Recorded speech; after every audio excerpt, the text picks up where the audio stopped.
Magbibigay ako ng 10 options ng perfumes na pwede nyong gamitin for prom. Lahat to Middle Eastern, lahat to affordable, lahat to less than 2,000 pesos lang. So naisip ko lang gawa ng video kasi may nag-message kanina madaling araw. Late ko na nabasa, late na kasi ako nabangon.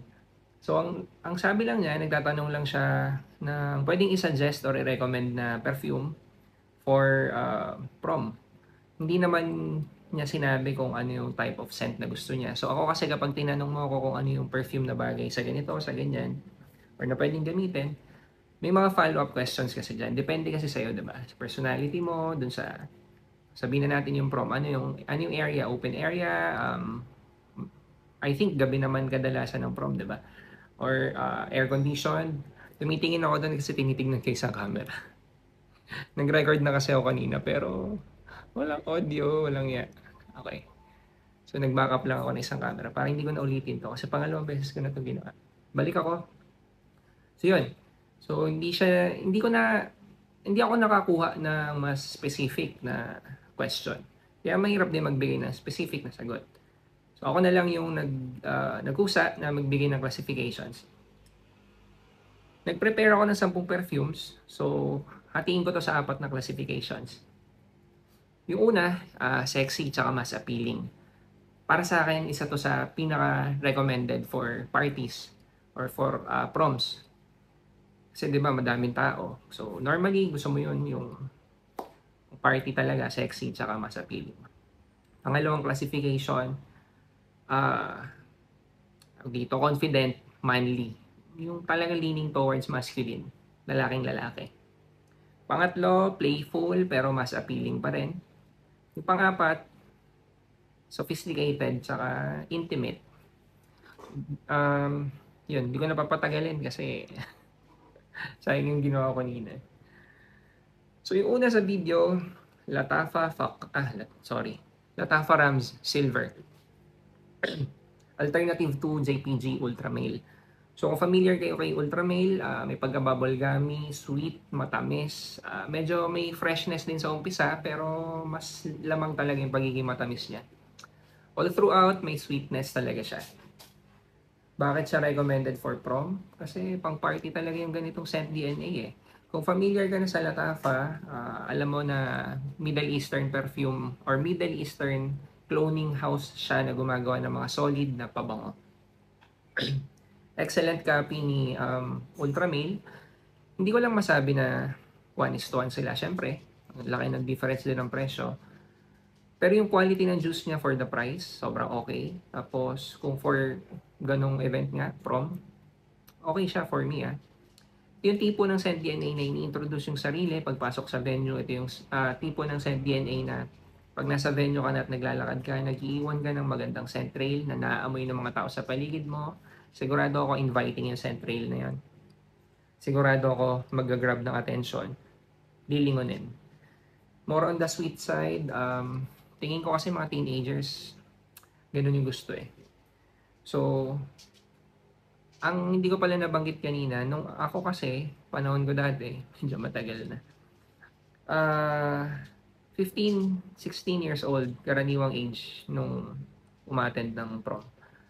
Ngayon, hindi ako sure baka mas matanda na, no? Kasi 'di ba nagkaroon ng ano yun, grade 12, ganun. Di na ako sure kung paano yung age nyo eh. Pero feeling ko lahat naman ng babanggitin ko dito, pasok pa rin sa ganung age bracket. So, ulitin ko lang, kaya ako nagbigay ng 10 options at tinati ko sa 4 na classifications para kayo yung mamimili. Kasi kayo yung gagamit eh. Bibigyan ko lang kayo ng pwede nyo pagpilian. Next, JPG. Nalilito na ako. Latafa The Kingdom. So, alternative to JPG Lemal Elixir. Parang ang recent lang ng mga videos ko tungkol dito. Sobrang okay siyang alternative. Sabi ko nga, parang nag-level up sila Tafa. Madami kasing Middle Eastern brands na mas higher tier para sa akin. Sila Tafa, wala pa siya doon sa tuktok. Pero recently, lately, ang daming ginagawa. Ang daming nilalabas nila Tafa na sobrang solid na clones. Sana to doon. So, pang party rin. Siliman Elixir, ganun pang party din. May pagkamatamis, may spices, may sundot na freshness sa umpisa, may may mga nag-comment nga dun sa previous videos na sabi nila amoy toothpaste daw. Medyo napaisip ako kasi hindi naman, baka hindi tayo magkakapareho 'di ba ng flavor ng toothpaste. Pero siguro toothpaste fresh. So, yun. Yung initial blast. Siguro gano'n naman 'di ba, toothpaste fresh. More on the sweet side, pang party, attention grabber. Ah, Hindi ko nabanggit kanina. Lahat ng babanggitin kong pabango, be careful sa dami ng sprays. Hindi ko ma-recommend na mag-overspray ka, although prom, ina-assume ko naman, malaking area, malaking venue. Magkaiba siguro yung iba, naka-aircon, yung iba open space. Pero regardless, para sa akin, ingat sa number of sprays. Kung hindi kayo familiar doon sa overspraying or sa number of sprays, may video dito sa channel na for beginners, malaking tulong yun para sa mga bago sa pabango. So, hindi laging mas malakas, better. Minsan, mas okay yung sapat lang, yung sakto lang. So, okay. Ano difference nito dun sa una kong binanggit? Pareho silang pang party, pareho silang matamis, parehong attention grabber, parehong malakas, parehong pang introduce niya. Magkaiba yung atake ng pagiging matamis eh. So, feeling ko ito yung mas pang teenager. Pero, solid din na option to eh. Kaya, nilapag ko na lang pareho sa inyo para kayo na yung mamili. Yun. Next. Tanggal yung takip. So, Facar Gold Extrait. Alternative to Paco Rabanne, 1 million parfum. Naamoy ko. Siguro, kumpara dun sa dalawa kong binanggit na una, mas pang mature to. Pero kung late teens na nga, siguro pasok pa rin eh. Ang 1 million na OG, yung color gold na parang gold bar yung bote. Gustong gusto ko yung amoy nun. Noon, ewan ko lang ngayon na hindi ko na kasi nagagamit. Wala na rin ako dito. Pero yung scent DNA kasi noon, pang party, ina-announce din yung sarili. Pagpasok sa venue, naglilinger yung amoy, matamis, medyo may pagka-bubble gummy din. Si 1 million parfum, mas mature, mas rich. So, ganun din to. So, binawasan niya yung pagiging playful ng scent DNA. Pang party pa rin. Okay na option pa rin for prom. Okay, next is okay, yun yung unang classification ko, no? Yung mas appealing na sexy. Second classification ko is manly na confident. So, ito talaga mga para sa akin masculine na scents. Al-Rehab Officer. Uy, galing ah. Yan. Alternative to Sauvage Eau de Toilette. Fresh, clean, may roughness, may pagka-rugged. Pero lalaking lalaki.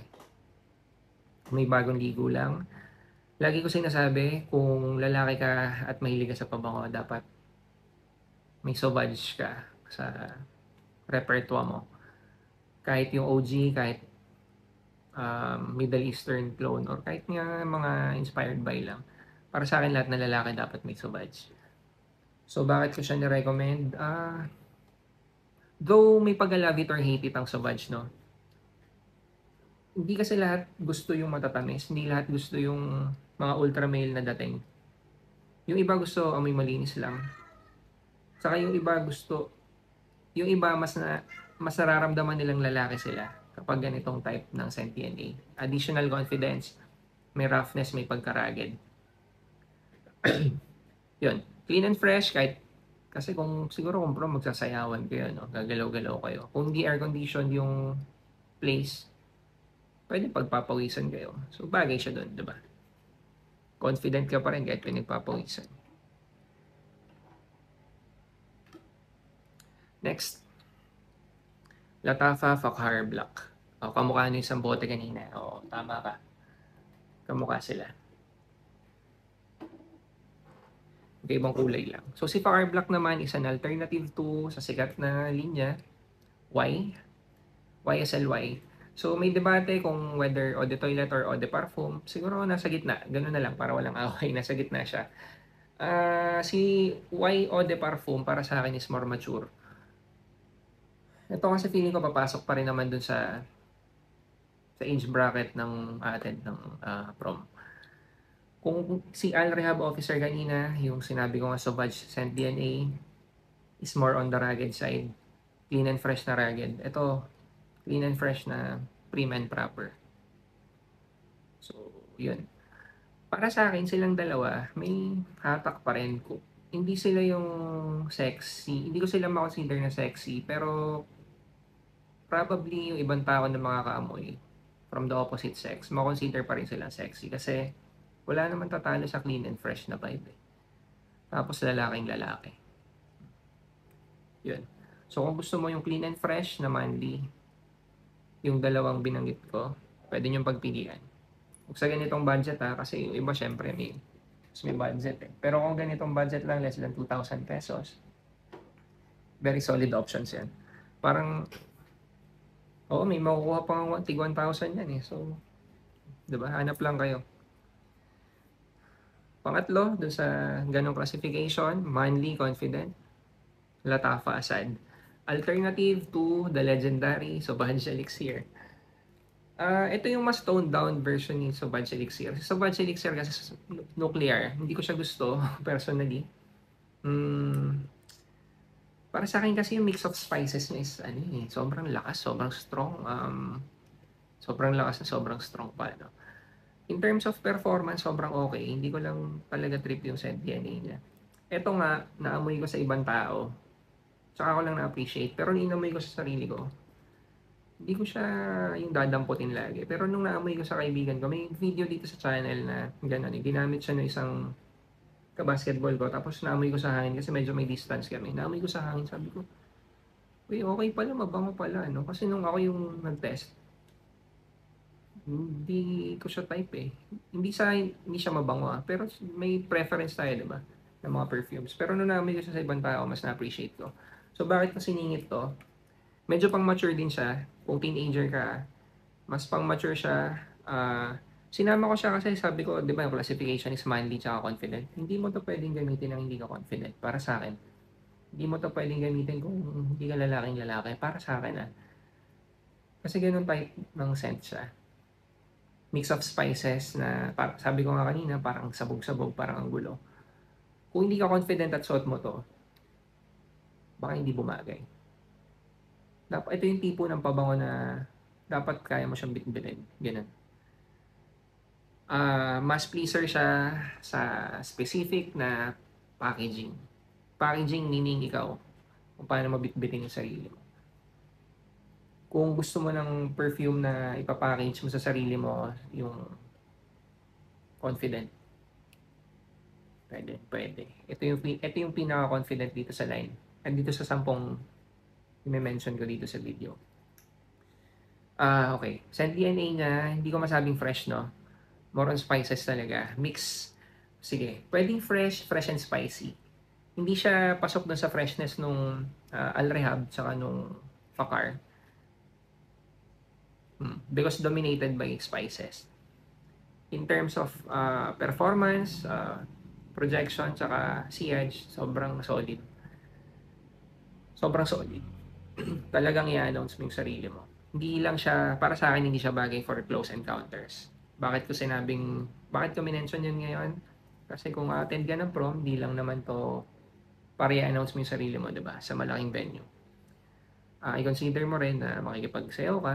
Kung may plano ka na gano'n, baka kasi yung magiging kasayaw mo, hindi mahilig sa mga loud fragrances.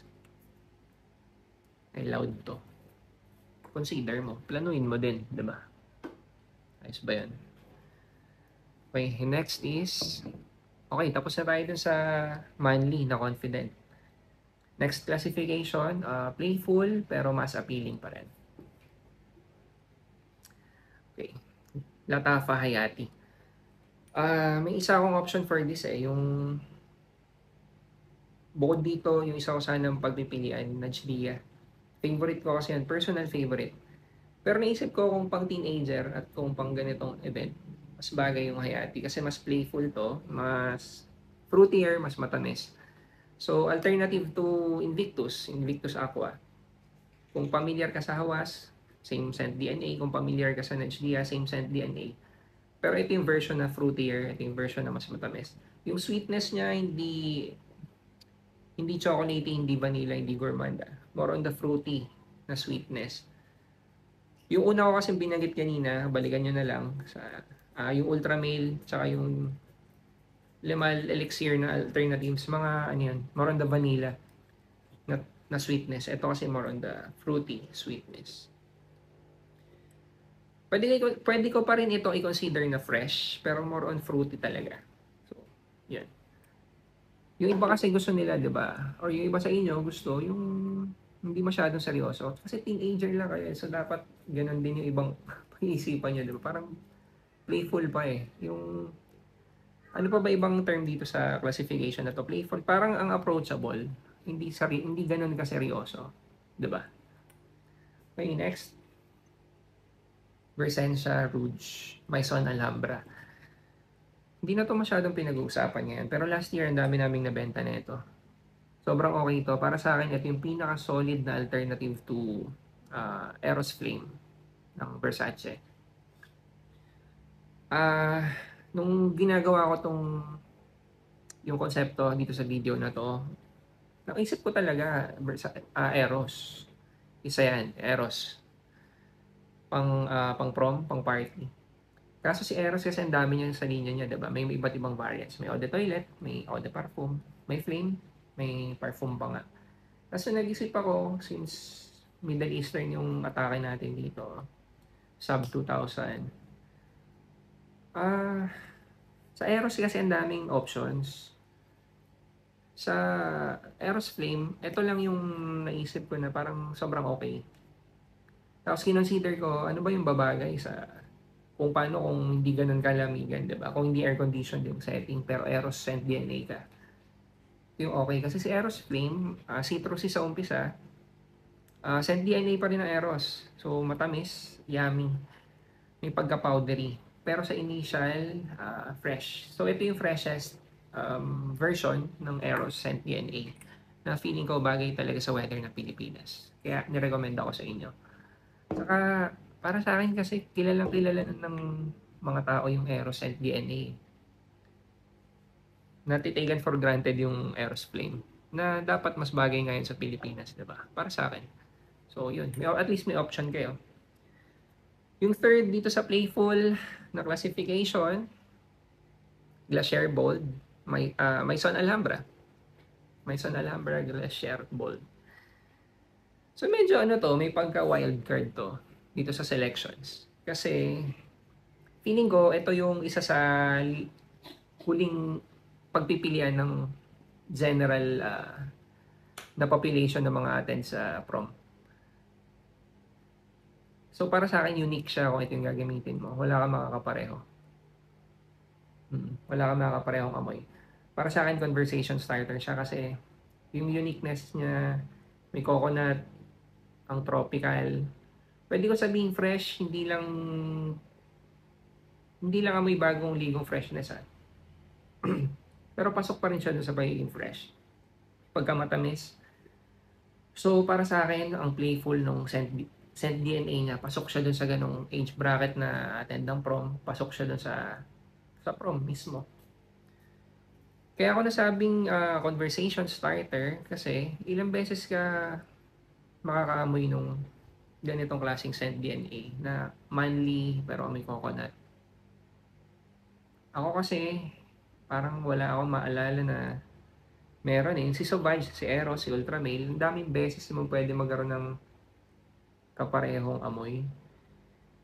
Pero sa ganitong scent, wala So kung naghanap ka ng something unique, pero pasok dun sa ganong event, pwede mo i-consider to.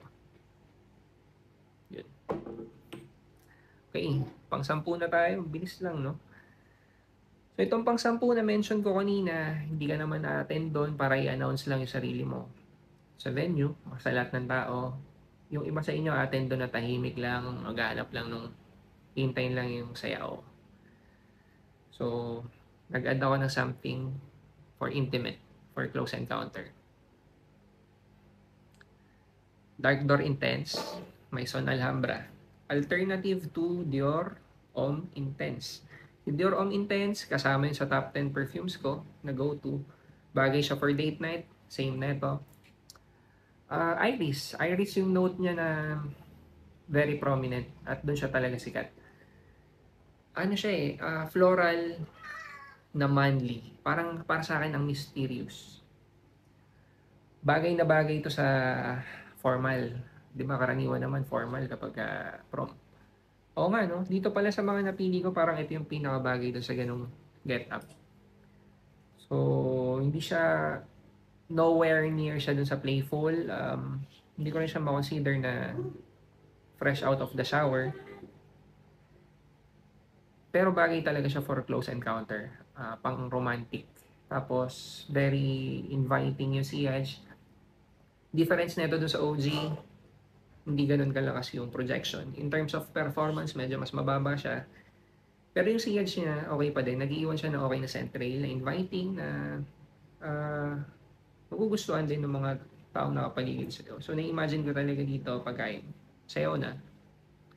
Kung ang gusto mo is yung hindi loud na perfume, so kung pang ganun nga plano mo, okay na option to. Yun, ano pa ba? Yun, nakasampu na tayo. Kung may mga Middle Eastern perfumes ka na recommended for prom, na hindi ko nabanggit dito, ilagay mo kasi kapag yung mga estudyante dyan natin ng prom nanood na ito. Yung wife ko. Sing na. May recommended ka na perfume for prom? Panlalaki? Sauvage. Sauvage daw siya. O, clean and fresh. Sabi niya. Yung sinasabi ko. Okay, ulitin ko, mga Middle Eastern perfumes to na sub 2,000 pesos. Yung iba dito less than 1,000 pesos. So, pwede akong gumawa ng video na above dito yung budget, pero inuna ko lang to para mas pangmasa, para mas marami makikinabang. Kung specifically for doon lang sa gabi na yon nyo gagamitin, pwede nyo i-consider na umorder ng Decant kasi mas mura, at least mas konti lang, di ba? Enough na yung siguro honest, enough na yung 2 ml for ganung gabi lang. Pero pwede na rin 3 ml para pwede ka mag-overspray. Kung gusto mo mas marami, may 5 ml, may 10 ml, di pwede, mas pwede pa. Definitely mas mura siya in terms of doon sa babayaran mo kasi Decant lang eh. Meron kami, meron din ibang mga nagbebenta, marami kayong options. Hindi ko sinasabing sa amin kayo bumili, pero pag sa amin kayo bumili, mas okay para sa amin. Kung nagustuhan niyo tong video na to, pa-like, subscribe. Thank you.